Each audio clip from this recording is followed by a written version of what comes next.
governs, and she never governs wisely. The colonies are not to be emancipated. All men are created equal. Victory or death.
In the early years of the Revolution, Washington fought a skillful defensive war. His army and his nation had survived.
Governs, and she never governs wisely.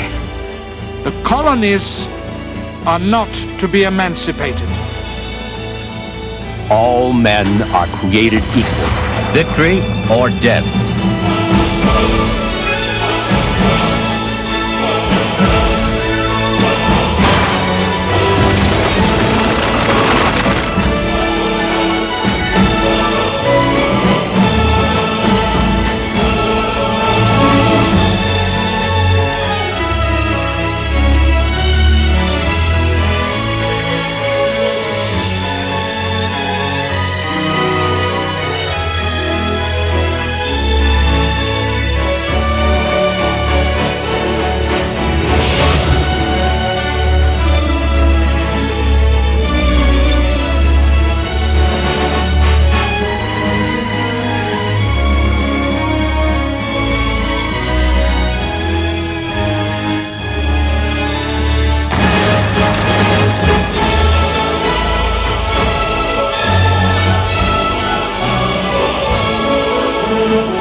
In the early years of the Revolution, Washington fought a skillful defensive war. His army and his nation had survived. But when France entered the conflict in 1778, the tables turned. The struggle had become part of a global chess game. Britain no longer simply had to subdue her rebellious American colonies. She had to protect other interests abroad as well, and she had to survive. Nevertheless, Britain still saw rich opportunities for winning what the English called the War for America.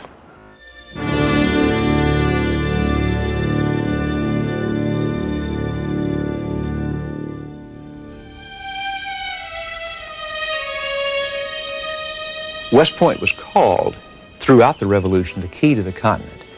If there was one spot, one geographic location anywhere in the colonies that could be decisive toward the outcome of the war, it was West Point.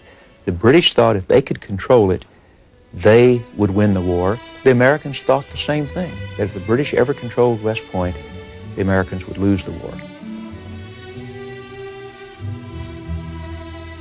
After the French entered the war for America's independence in 1778, British strategy shifted towards dominating the southern colonies and the protection of the West Indies. But a golden opportunity still existed for winning the war in the north, an opportunity involving the vital Hudson River and West Point that could be made possible only through the treason of one of America's most successful generals, Benedict Arnold.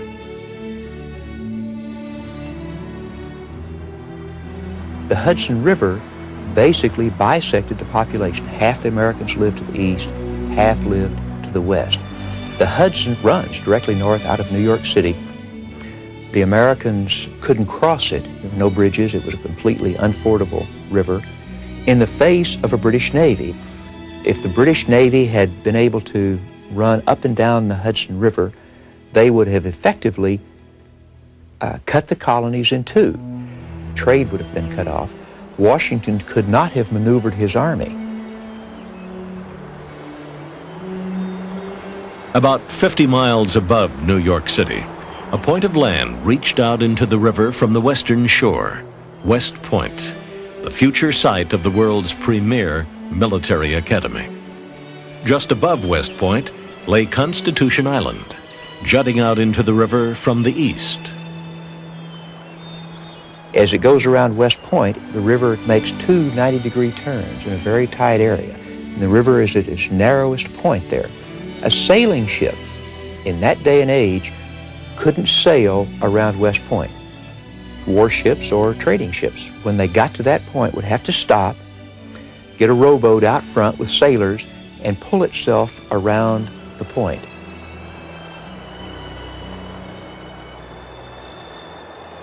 The Americans felt that artillery stations placed on West Point and Constitution Island would have a good chance of stopping British warships attempting to drive upriver. But to completely thwart their opponents, they turned to a visionary, ambitious feat of engineering. The rebels forged a 65-ton chain and spanned the 600-yard-wide Hudson with it. The 114-pound links floated on 12 by 16-foot rafts. In 1778, they first stretched the chain from a fortified cove on West Point to another fortified cove on Constitution Island. The chain would stay in place until 1783, being removed only in the winters when ice solidly locked the Hudson.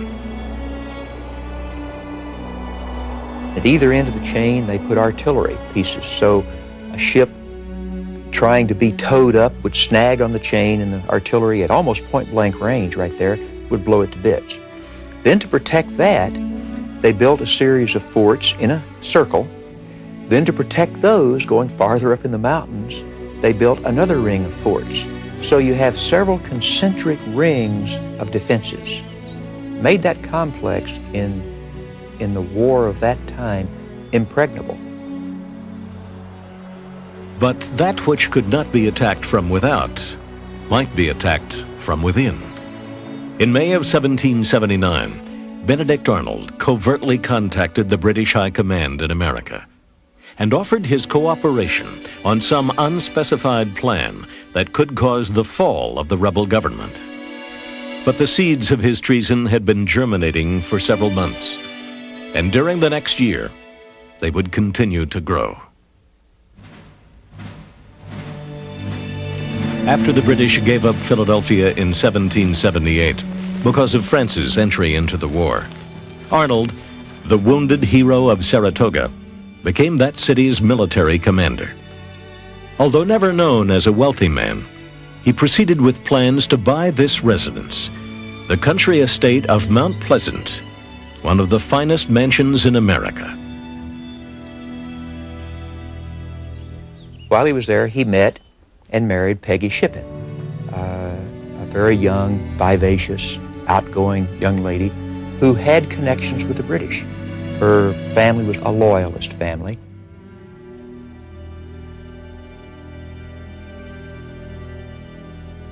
"38-year-old Arnold and 18-year-old Peggy entertained lavishly, spending freely, often on parties for loyalists. It was too much for Philadelphia patriots to bear. The proud general was court-martialed in the winter of 1780 and found guilty of 2 charges of misconduct. His punishment was limited to a stern reprimand from Commander-in-Chief George Washington. But Washington also believed in Arnold and soon offered him a high field command. Arnold had other plans. He indicated that his leg had not healed. He was still a cripple. He had trouble riding a horse. He had trouble walking, and all that was still true. And he asked for the command of West Point. He told Washington that, given his condition, that's where he thought he could serve best. At the same time, Arnold had been in secret communication with Sir Henry Clinton. He sent this coded letter to Clinton's aides on July 15, 1780. Deciphered, it read, "If I point out a plan of cooperation by which Sir Henry shall possess himself of West Point, the garrison, etc., etc., etc., 20,000 pounds sterling, I think, will be a cheap purchase for an object of so much importance. I expect a full and explicit answer. Benedict Arnold."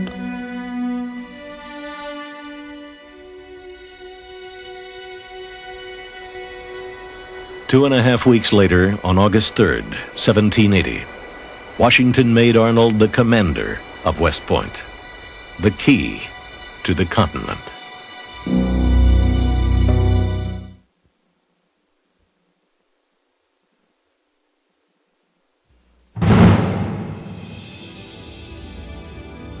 Benedict Arnold's motives for trying to deliver West Point to the British are the subject of conjecture, but his methods are well known.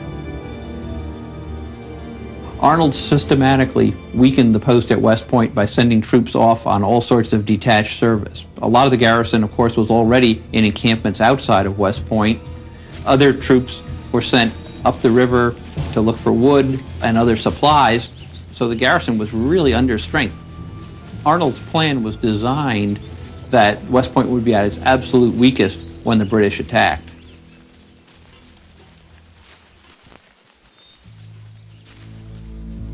Arnold's connection to General Henry Clinton was John Andre, now serving as one of Clinton's key aides with the title of Adjutant General. Andre had been at the center of the British social whirl during the occupation of Philadelphia in the winter of 1777 and the spring of 1778. There he designed the extravaganza in Howe's honor called the Mischianza. And there he had become good friends with a lovely young loyalist, Peggy Shippen, now Benedict Arnold's wife. The artistic young aristocrat had become an unlikely spy. Protected with a pass signed by Arnold and traveling under the pseudonym of John Anderson, Andre arrived at West Point past midnight on the 21st of September. John Andre had come up wearing his uniform to meet Arnold at night to discuss their plans. What Arnold was going to give him, how they would cooperate, the takeover of West Point. They talked for a long time at night. The first rays of light came. Arnold told him to return by land, which Andre decided to do. But in so doing, he took off his uniform coat and was traveling as a civilian, which technically makes him a spy. The next morning, just a few miles from British lines, Andre was captured by Patriot sympathizing highwaymen. In his boot, they found detailed plans of West Point. They brought Andre to American Lieutenant Colonel John Jameson, who sent a message of the suspicious development to the commander of West Point, Benedict Arnold. Arnold looked at it and realized that he had been caught and he had to leave. He went upstairs, quickly told Peggy, his wife, that they were caught. She was very much involved in the treason, that he had to leave and she would have to bluff her way out.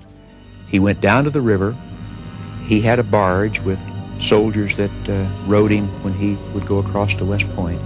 He had them take him downriver, south, to the British lines, leaving his aides and all the others thinking he had gone to West Point. But the Arnolds had company that morning of September 24th. With no knowledge of the treason, George Washington had come to visit Arnold and to inspect West Point. He and his aides sat down to breakfast without Arnold or Peggy. Later in the day, another messenger arrived. This one bore the plans and information about West Point in Arnold's handwriting that had been found in Andre's shoe, as well as a letter in which Andre identified himself as the mysterious man in captivity known to the Americans as John Anderson. Arnold has betrayed us. Whom can we trust now? George Washington.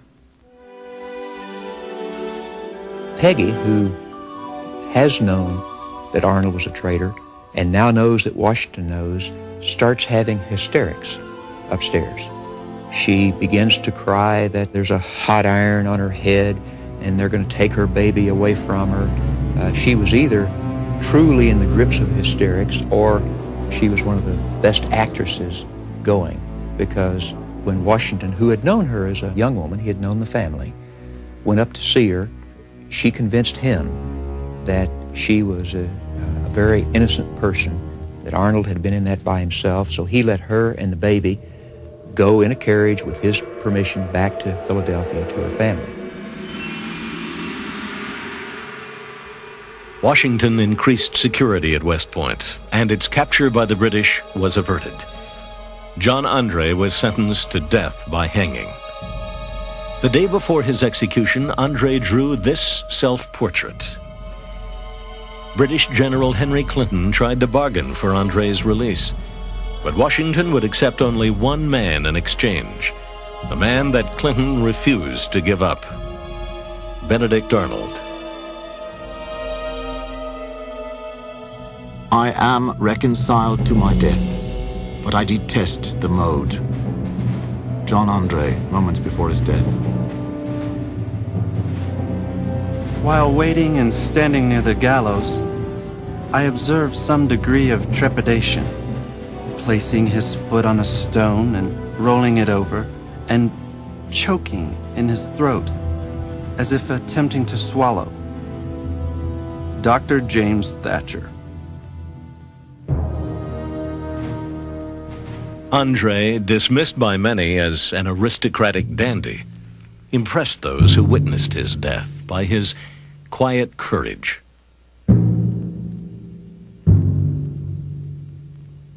Andre took off the handkerchief from his neck, unpinned his shirt collar, and deliberately took the end of the halter, put it over his head, and placed the knot directly under his right ear, and drew it very snugly to his neck.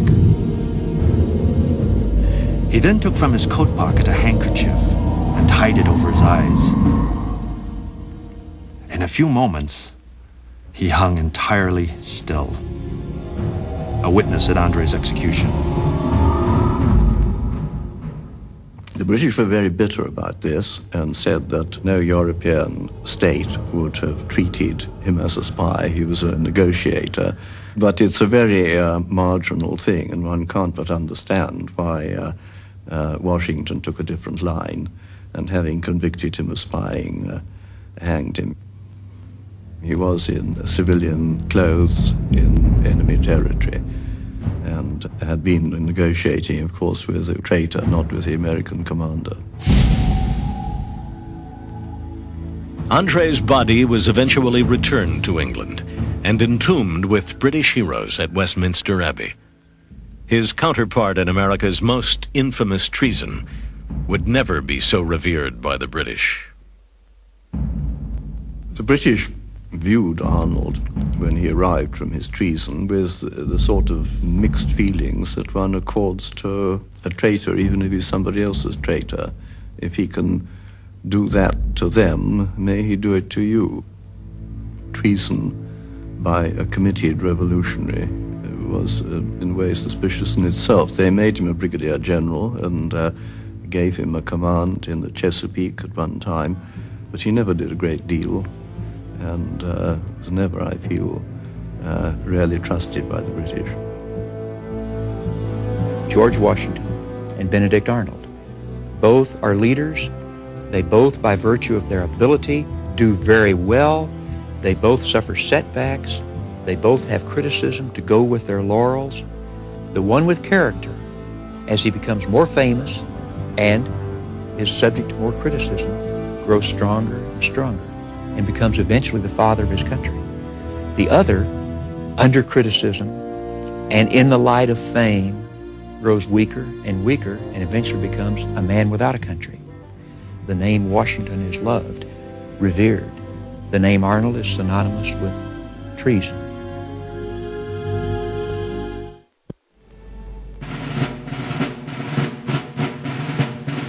Two weeks after the Battle of Monmouth, the Comte d'Estaing brought his French fleet to the entrance of New York Harbor.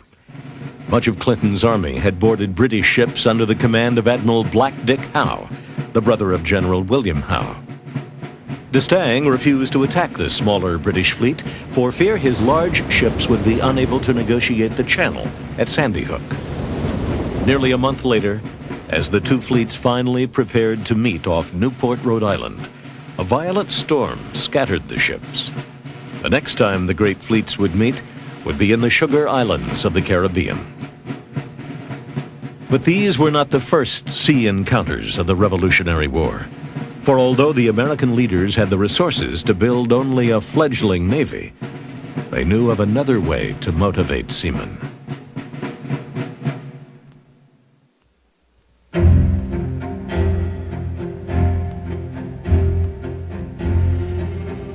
A privateer in the 18th century is licensed in time of war by its government to attack the shipping of the enemy.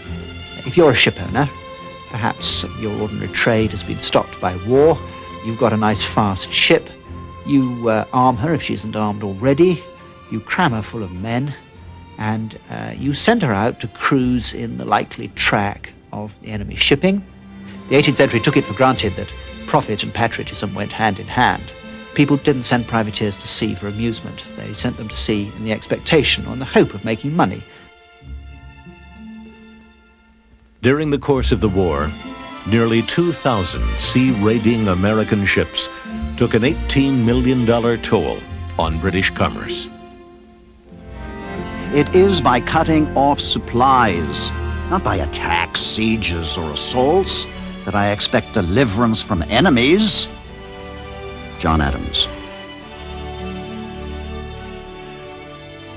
After saving Washington's army in the dramatic night evacuation from Brooklyn to Manhattan in late August of 1776, and successfully ferrying the army across the ice-choked Delaware before the Battle of Trenton, John Glover and his Marbleheaders heard the siren's call of wealth on the seas.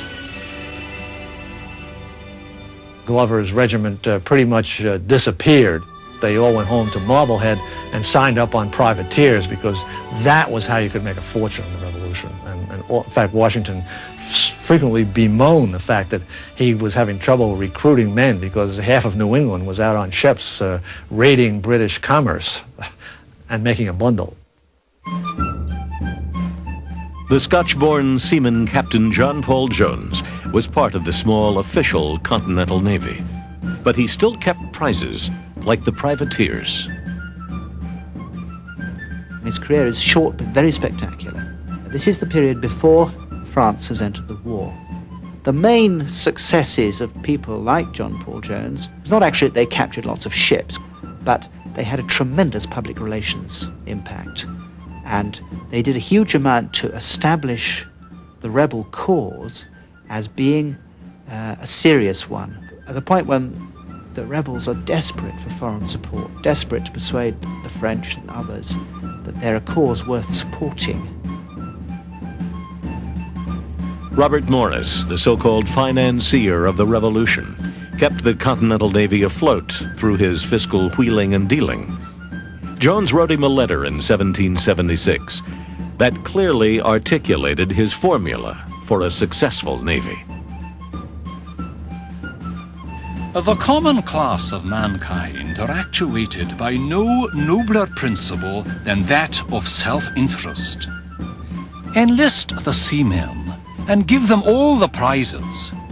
If our enemies, with the best established and most formidable navy in the universe, have found it expedient to assign all prizes to the captors, how much more is such policy essential to our infant fleet? John Paul Jones. By 1779, Jones commanded a slow French-built ship, the Bonhomme Richard, or Goodman Richard, named after Ben Franklin's creation in Poor Richard's Almanac.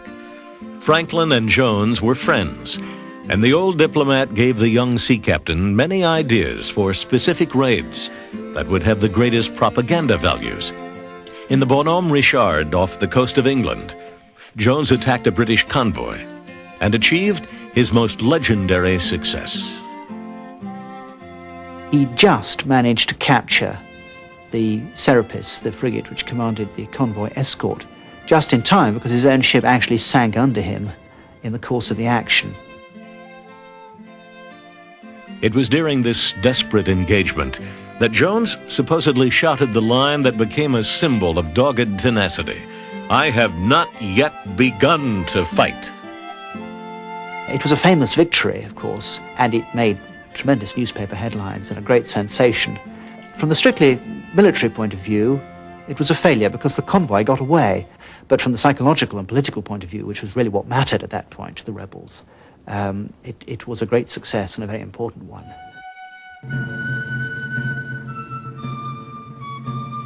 If the rewards for civilian privateering were great, so too were the punishments. Captured privateers were held in several prison ships like the Jersey, anchored off of New York City, near Long Island. Since they were not officially recognized as true soldiers or sailors, the privateers were ineligible for prisoner exchange and would languish in the darkness until the war's end or death. There were continual noises during the night, the groans of the sick and the dying, the curses poured out by the weary and exhausted upon our inhuman keepers, the restlessness caused by the suffocating heat and the confined and poisoned air, mingled with the wild and incoherent ravings of delirium, were the sounds which, every night, were raised around us in all directions. Such was our ordinary situation. But at times the consequences of our crowded conditions were still more terrible and proved fatal to many of our number in a single night. Captain Thomas Dring, privateer.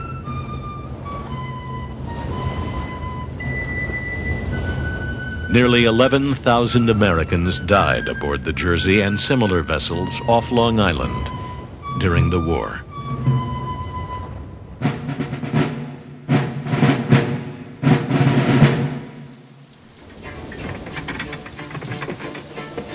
Although the privateers had their spectacular and much publicized successes, the real sea war took place between the great warships of the British, the French, and other European fleets.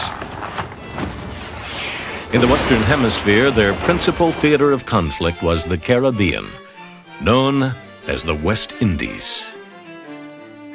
In the 18th century, especially the later part of the 18th century, wars between the European powers always get fought in the West Indies, as well as at home, because the West Indies are the seat of the richest trades in the world. These islands, especially the sugar islands, but not only sugar, also coffee, indigo, rice, these are very, very rich commodities. Even quite small islands are immensely valuable.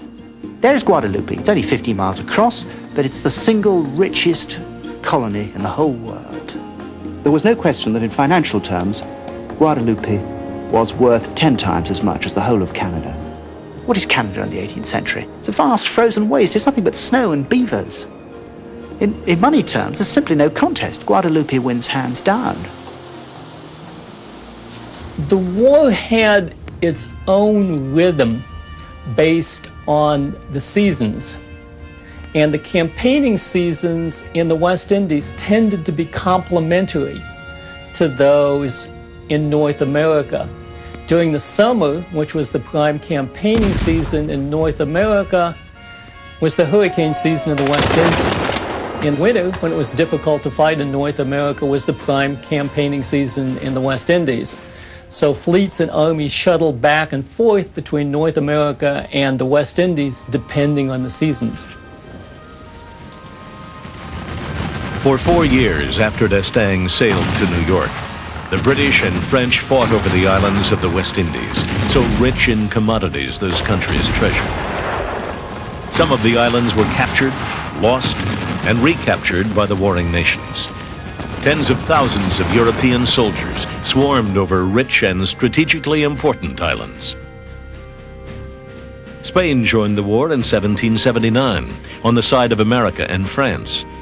And at the end of 1780, Britain declared war on the Netherlands to stem that country's flow of arms and supplies to America through the Dutch island of St. Eustatius.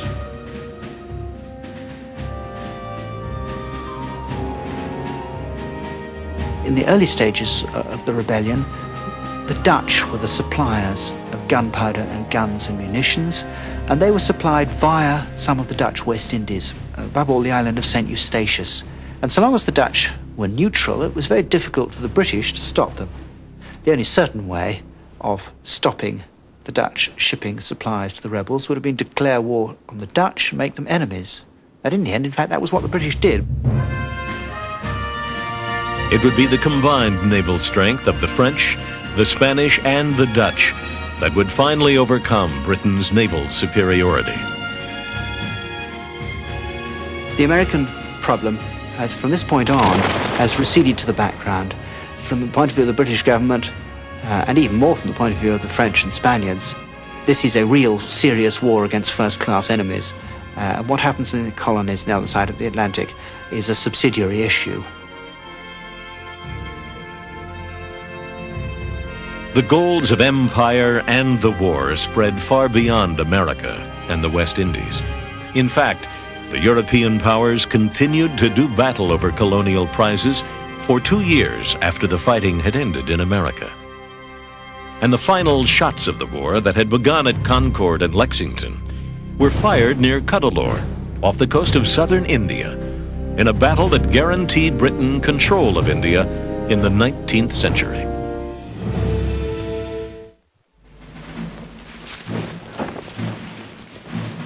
After France had entered the war in 1778, George III's minister responsible for the war in America, George Germain, searched for a new way to subdue the rebel states.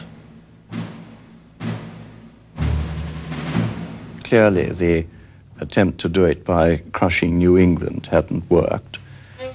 Now, Lord George concluded that what you needed was to reoccupy quite systematically, starting in the south and moving north, and as you went, consolidate the gains by organizing and arming loyalist militias. The South was attractive to the British for other reasons as well.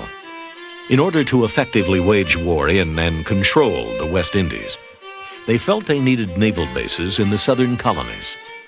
They decided to take Charleston, South Carolina, the fourth largest city in America. This decision would lead the British to one of their greatest victories, and finally to Yorktown, and their greatest defeat.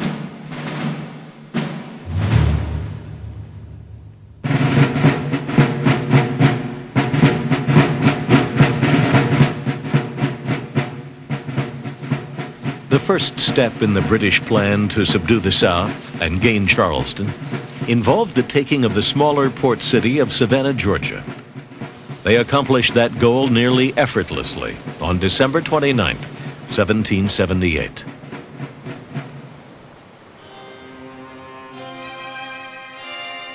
But in September, the Comte d'Estaing with 4,000 French troops landed near Savannah to join a much smaller American force under Massachusetts General Benjamin Lincoln in an attempt to regain the city. The French commander treated Lincoln as an inferior. Their Allied siege was a disaster, resulting in over 1,200 casualties. D'Estaing would return to the West Indies. The rebels would head to Charleston.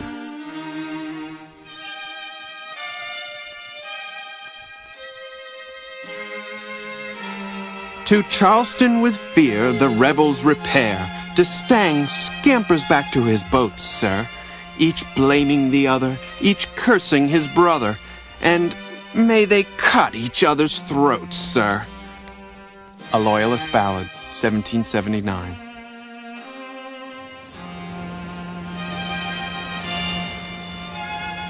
D'Estaing's departure opened the door for Clinton. At the end of 1779, he sailed from New York for Charleston. By the end of April 1780, he had the entire Southern Army trapped there and bombarded them at will. Fatigue was so great that for want of sleep, many faces were so swelled they could scarcely see out of their eyes. General William Moultrie. But the rebels would not submit. On May 11th, negotiations between Lincoln and Clinton broke down, and both sides began a furious shelling. It was a glorious sight to see them like meteors crossing each other and bursting in the air. It appeared as if the stars were tumbling down, great guns bursting, and wounded men groaning along the lines. It was a dreadful night. It was our last great effort, but it availed us nothing. General William Moultrie.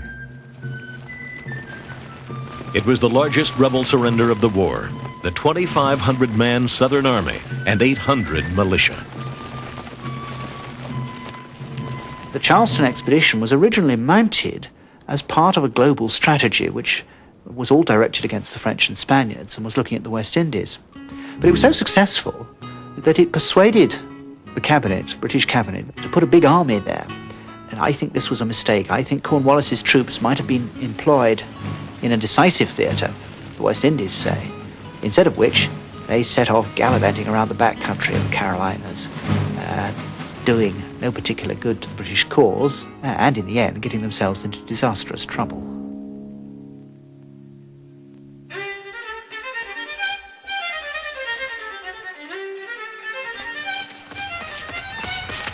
For the next year, the British just ran through the South. They lost a little battle here or there, but by and large, they were winning the war because they had the most fearsome cavalry officer of the war on their side. His name was Benedict Arnold. And this man had an outfit called the British Legion, about 400 men, half on horseback, half on foot. And when he wanted to get his foot soldiers someplace in a hurry, they'd ride 2 men to a horse. And Tarleton would tear across the state. Just amazing, the amount of ground he could cover. Tarleton wanted a victory at any cost. So he was a fearsome officer to his enemy. You knew if you faced Tarleton, you faced one of the toughest fighters of the British Army.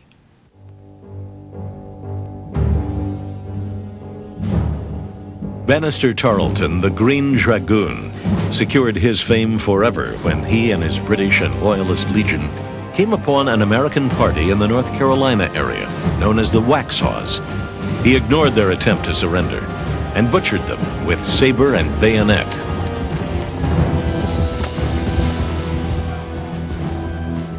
Not a man was spared. For 15 minutes after every man was prostrate, they went over the ground, plunging their bayonets into everyone that exhibited any signs of life. And in some instances where several had fallen one over the other, these monsters were seen to throw off on the point of the bayonet the uppermost, to come at those beneath. Dr. Robert Brownfield, a surgeon at the Waxhaws.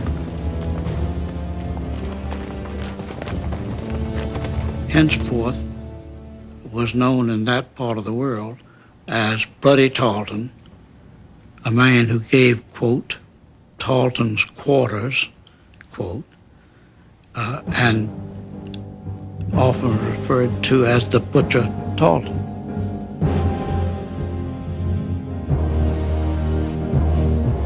With Lincoln's surrender at Charleston, the Congress turned for help to General Horatio Gates, the commanding officer at Saratoga, who had received Burgoyne's surrender in 1777. He now had the unenviable task of stopping Cornwallis and his rampaging warrior, the Butcher Tarleton. He greeted his appointment as head of the Southern Army with little enthusiasm. It is an army without strength, a military chest without money, a department apparently deficient in public spirit, and a climate that increases despondency. General Horatio Gates.